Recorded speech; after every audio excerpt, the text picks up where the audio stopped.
So Recovery Park is a project that started 4 years ago with an organization called SHARE, Self-Help Addiction Rehabilitation, and it was to create jobs for people that have barriers to employment. So people that can't read and write at an 8th grade level, people that are coming out of prison, people that have mental health issues or substance abuse issues, and to take a look at resources that might be available to create jobs that they can go into.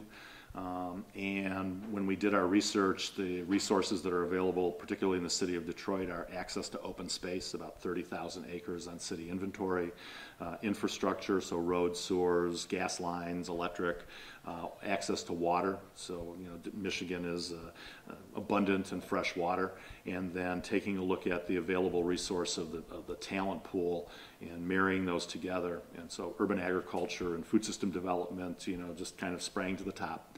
And we started taking a look at what it would take to actually create a food system. So everything from the day that a farmer plants the seeds till you eat it on your table, till it comes back into energy and composting, back to the farmer planting the seed and all the jobs along that continuum.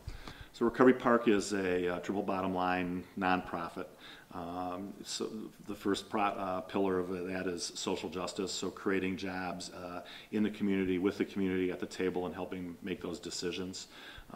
We believe that you can build wealth by working a job, but you build true wealth by owning your job.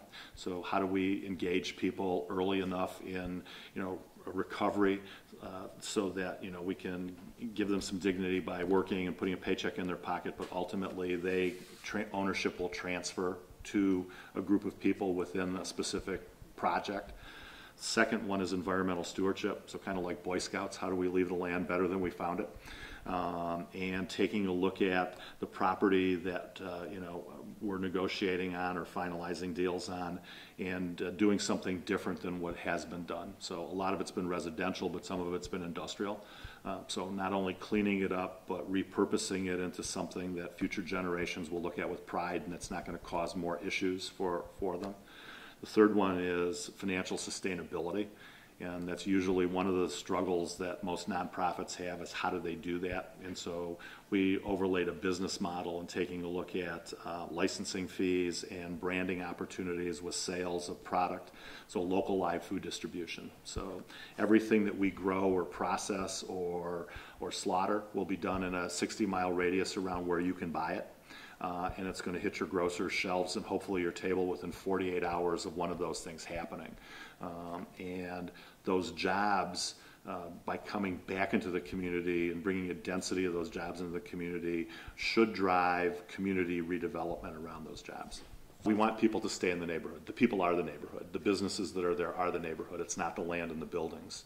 So very much like an amoeba, if you go back to like 8th grade biology, amoebas don't have solid walls.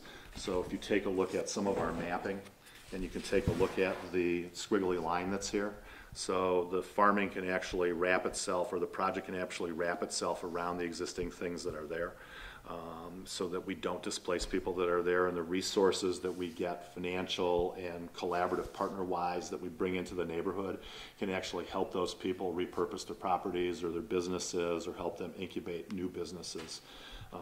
And we think that's a lot better than a traditional urban development model, which is basically, we need this whole square, and we're going to bulldoze everything, and we're going to rebuild everything, and that's not our approach.